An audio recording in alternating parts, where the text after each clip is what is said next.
তো আমাদের পশ্চিমবঙ্গে আরজি করে যে ডাক্তারটা ধর্ষিতা হয়েছে, তো তাকে নাকি আমাদের পশ্চিমবঙ্গ সরকার 10 লাখ টাকা দেবে তার পরিবারকে।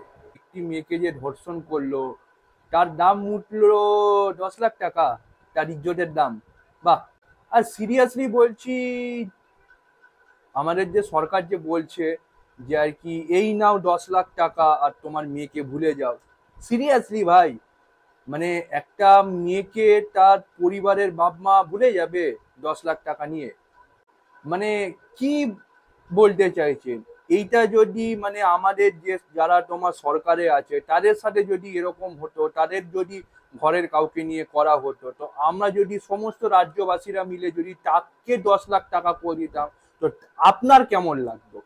মানে আই থিঙ্ক আমার কিছু বলার নেই। মানে এইদিকে মানে সমস্ত মানে যারা যারা আছে, মানে যারা যারা এমনি ছোট বাচ্চা থেকে শুরু করে বড়রাও পর্যন্ত এই কাজটাকে মানে ধিক্কার জানাচ্ছে।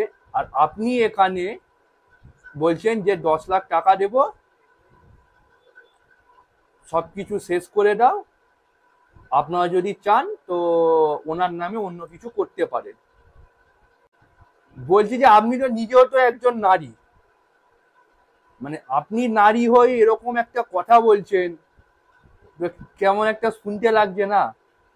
আপনি এইদিকে লক্ষ্মী ভান্ডার দিচ্ছেন, কন্যাশ্রী দিচ্ছেন, মানে আপনি কি ভাবছেন যে আর কি মানে নারীরা খালি লক্ষ্মী হয়ে থাকুক, দুর্গা হতে হবে না?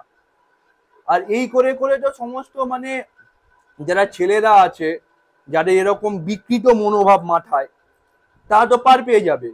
তারা ভাববে কি, হ্যাঁ চলো করে দেবো, আবার সরকার থেকে 10 লাখ টাকা দেবে, হয়ে যাবে। তো আপনি কতজনকে 10 লাখ টাকা করে দেবে? এরপর তো পুরো তো ঘরে ঘরে তো তোমার তো ধর্ষণ হবে মেয়েরা তখন। মানে I am not frankly speaking, মানে আপনি নিজে একজন হচ্ছেন মহিলা, আপনি নিজে মহিলা হয়ে সুবিচার না করে এরকম কথাগুলো বলছেন, এইটা আপনার থেকে আশা করা যায় না। জানি না আমি কতটা ঠিক বলেছি, না বলেছি, ভুল বলেছি। তো সেটা যারা দেখবে তারাই জানে। ঠিক আছে, ভালো।